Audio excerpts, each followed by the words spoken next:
حیران شہر میں ایک ترکی تاجر کا باغ تھا جس میں سیب لگے ہوئے تھے، انار تھے، انگور تھے۔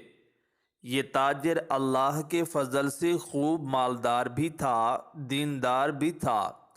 اس کو اللہ نے ایک چاند سی بیٹی عطا کی جو نیک بھی تھی اور اپنی شکل و صورت میں رشک کمر بھی تھی۔ اس کے حسن و جمال کی عورتیں ایک دوسرے کو مثال دیا کرتی تھیں۔ تاجر اس سوچ میں پڑا ہوا تھا کہ میں اپنی بیٹی کا نکاح کس سے کروں۔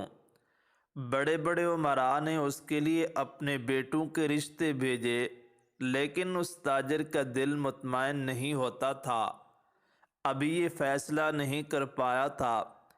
ایک دن دل میں خیال آیا، کیوں نہ میں جا کر اپنے باغ کی سیر کر آؤں۔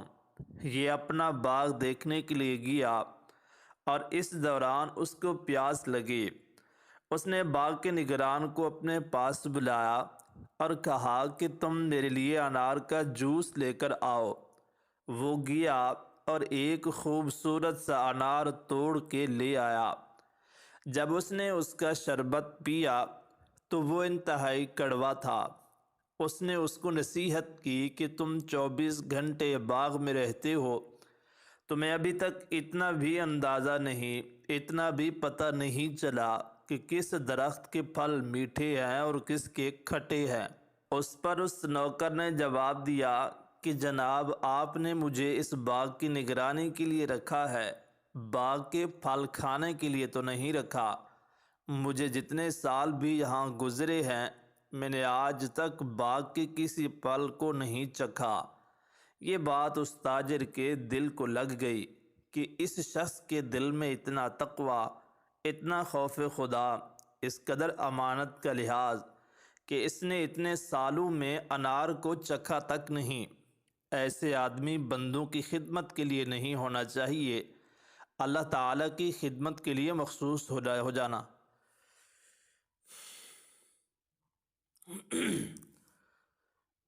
اللہ تعالیٰ کی خدمت کے لیے مخصوص ہو جانا چاہیے۔ چنانچہ اس نے اس نوکر سے کہا کہ تم یہاں سے بوریا بستر سمیٹو اور میرے ساتھ چلو، میرے گھر میں جا کر رہو اور سارا دن اللہ کی عبادت کرو۔ اس تقوی کی وجہ سے اس خادم کے دن بدل گئے۔ اب وہ سارا دن عبادت میں بھی گزارتا اور اسے تنخواہ بھی ملتی۔ ایک دن یہ تاجر اپنے اس خادم کے ساتھ بیٹھا تبادلہ خیالات کر رہا تھا۔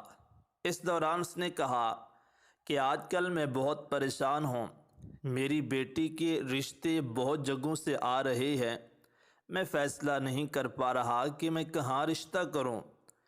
اس نوکر نے اس کو جواب دیا کہ دیکھیے، یہود کے بارے میں یہ مشہور ہے کہ وہ مال کے پرستار ہے، نصارہ کے بارے میں مشہور ہے کہ وہ جمال کے پرستار ہے، جبکہ ہمارے نبی صلی اللہ علیہ وسلم نے مال اور جمال کو مقدم نہیں کیا بلکہ اعمال کو مقدم کیا، اور یہ فرمایا ان اکرمکم عند اللہ اتقاکم، اللہ کے نزدیک تو وہ معظم ہے جو متقی ہے۔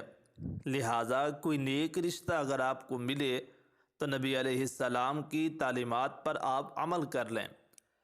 تاجر کے دل کو یہ بات اچھی لگی، اس نے جا کر اپنی بیوی کو یہ بات بتائی تو دونوں نے اس نقطہ نظر سے رشتوں کو دیکھنا شروع کر دیا۔ نیک کون ہے؟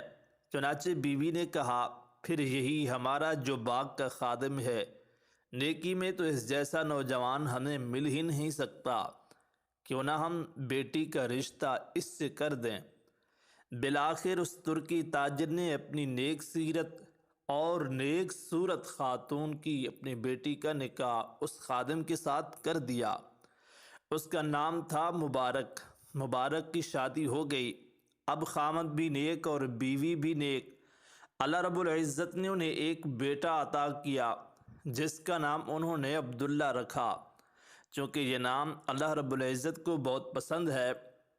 یہ اسلام کے بہت روشن دار واقعات ہیں، جسے روشن دور کا واقعہ ہے، جسے تابعین کا دور کہتی ہے، اور یہ عبداللہ بن مبارک رحمۃ اللہ تعالی علیہ کے والدین نے دادا نے یہ نکاح کیا۔